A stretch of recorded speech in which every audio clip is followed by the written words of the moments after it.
Isang mahalagang mensahe, ihahatid po sa atin ng kapatid na Israel Solano.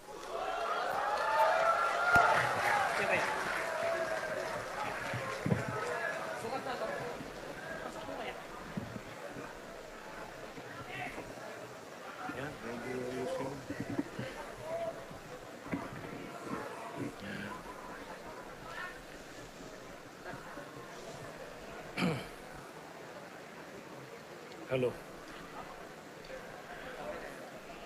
Mga kababayan, mga kapwa Pilipinong nagmamahal sa bayan, isang magandang araw po sa inyong lahat. Noon pa lamang unang araw ng ating rally ay nilinaw na po na ito ay hindi para sa iisang tao lamang. Ang issue po rito ay hindi lamang tungkol kay Senador Rodante Marcoleta. Hindi po. Ang isyung ito ay tungkol po sa mga Pilipino. Tungkol po ito sa bawat nagbabayad ng buwis, tungkol po sa bawat pamilyang naapektuhan ng baha, tungkol ito sa bawat mamamayang umaasa na ang gobyerno ay tapat at makatarungan. Tungkol po ito sa bawat Pilipino na nagnanais malantad ang katotohanan at managot ang mga kurakot sa pamahalaan. Kaya, mga kaibigan, kung isa ka sa ayaw sa katiwalian at naghahangad na mapabuti ang ating bayan, kung gayon, para sa iyo ang rally na ito.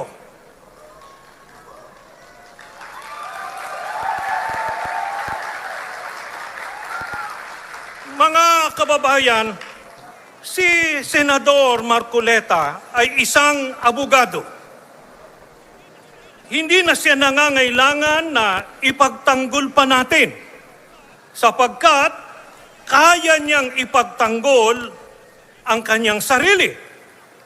Nakita na natin sa maraming pagkakataon kung saan ay nakikipagdebate siya sa Senado at sa iba pang mga forum na doon ay malinaw niyang naipapaliwanag kung ano ang makatwiran at naaayon sa batas.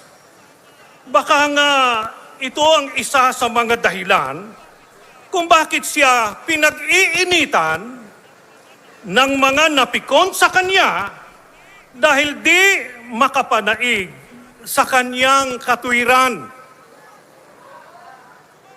Subalit, mga kababayan, ito po ang punto at isipin po ninyo. Kung ang isang senador, isang mataas na opisyal ng gobyerno na iniluklok ng maraming Pilipino ay nagagawa nilang gipitin dahil lang sa siya ay naglalantad ng katiwalian, paano na ang pangkaraniwang taong tulad natin?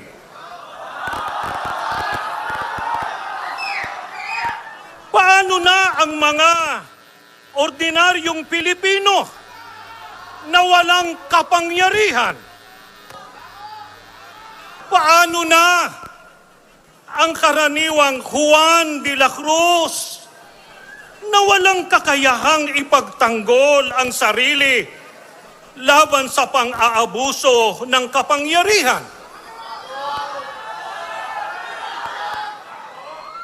Mga kababayan, kung ang isang senador ay madaling mapag-initan madaling kasuhan ng mabigat na paratang, paano na po ang karaniwang mamamayan na walang kakayahang lumaban?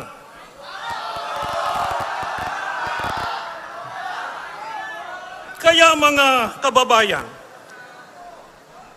huwag tayong magpapaloko.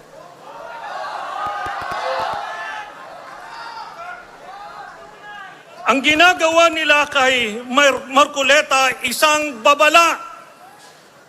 Isang babala sa bawat Pilipinong nangangahas na magsalita, magtanong, manindigan laban sa katiwalian.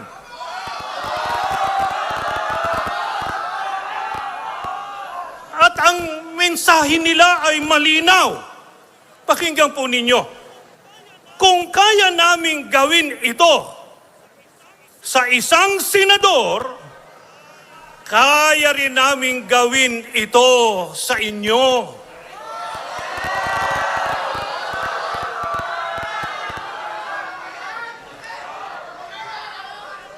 Kaya nga ngayon, mga kababayan, tayo po ay narito upang sabihin, hindi tama yan.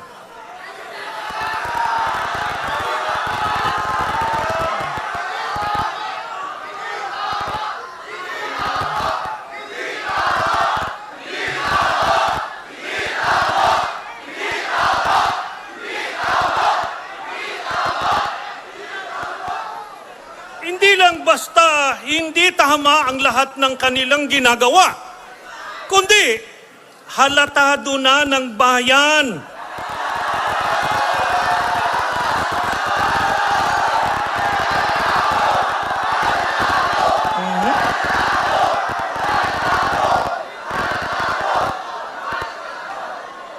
At hindi tayo basta tatahimik lang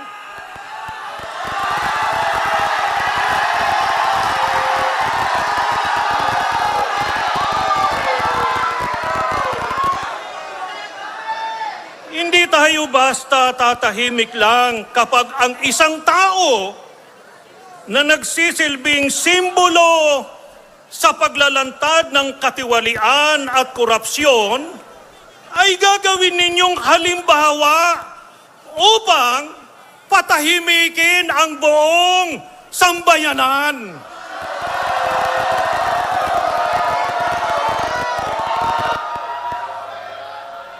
Kasi, mga kababayan, kung atin pong lilimiin at pag-aaralan ang katotohanan, ito po ang mga tanong. Sino po ba ang tunay na plunderer?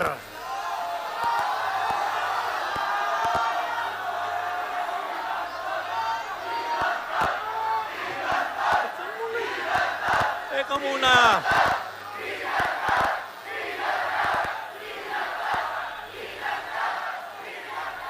Hindi lamang yan, mga kababayan.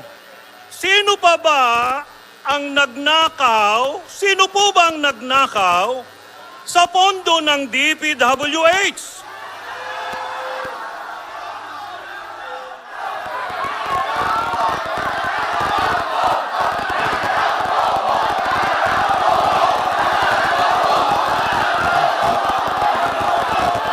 Sino po ba ang tunay na kinabang sa pandarambong na nagkakahalaga ng bilyong-bilyong piso na dapat sana ay ginamit para sa mga proyektong makakatulong sa inyo, sa inyong pamilya at sa ating komunidad?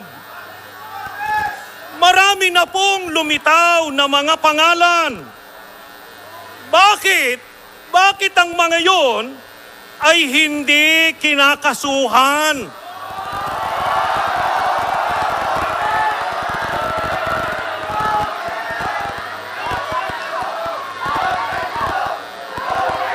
Pagkatapos, sasabihin pa na walang selective justice.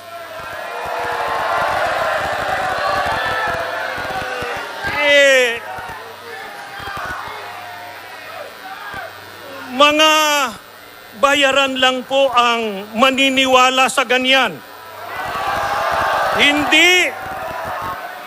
Hindi ang maraming Pilipino na nag-iisip at nagmamahal sa bayan. Kaya ito ang malinaw na nilalabanan natin ngayon. Pakinggan po ninyo, ang naglalantad ng katotohanan, siya ang kinakasuhan. Ang nagtatago ng kasinungalingan, sila naman ang pinoprotektahan.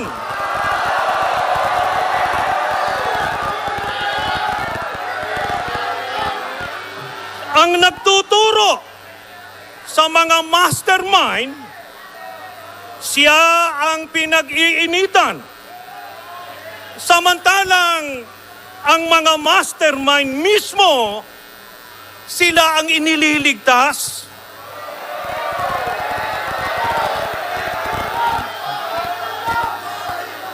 Pakinggan po ninyo, kung ito ang mamamalaging sistema, mga kababayan, paano na ang pangkaraniwang Pilipino? Paano na ang pamilyang lumilikas tuwing may bagyo? Habang ang bilyong-bilyong pisong dapat sana ay para sa flood control projects ay ninakaw lamang ng mga kurakot.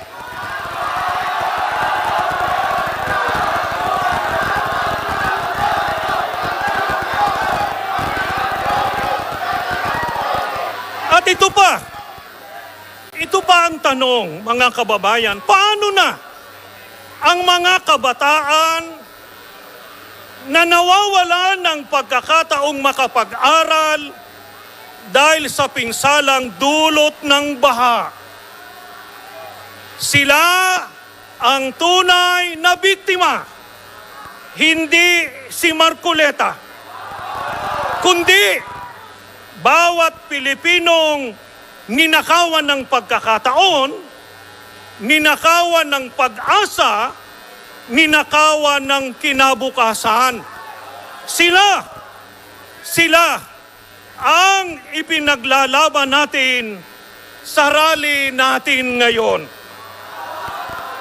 Kaugnay nito, mga kababayan, ayaw lamang natin na ang nagsisilbing ilaw at simbolo upang mailantad ang katiwalian, si Senador Marcoleta, ay gusto nilang patahimikin.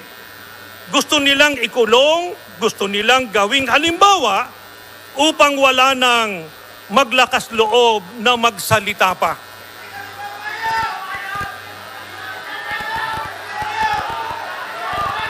Kaya mga kababayan,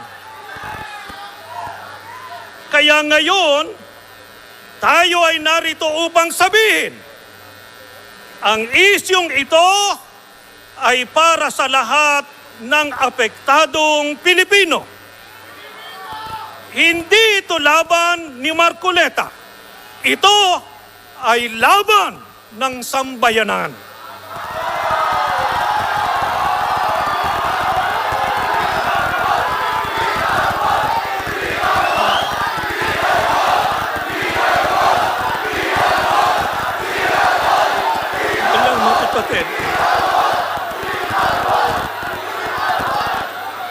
Mga kababayan, hindi po ito depensa para sa isang tao.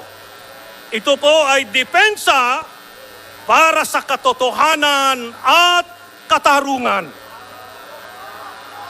Maraming salamat po at mabuhay ang Pilipinas!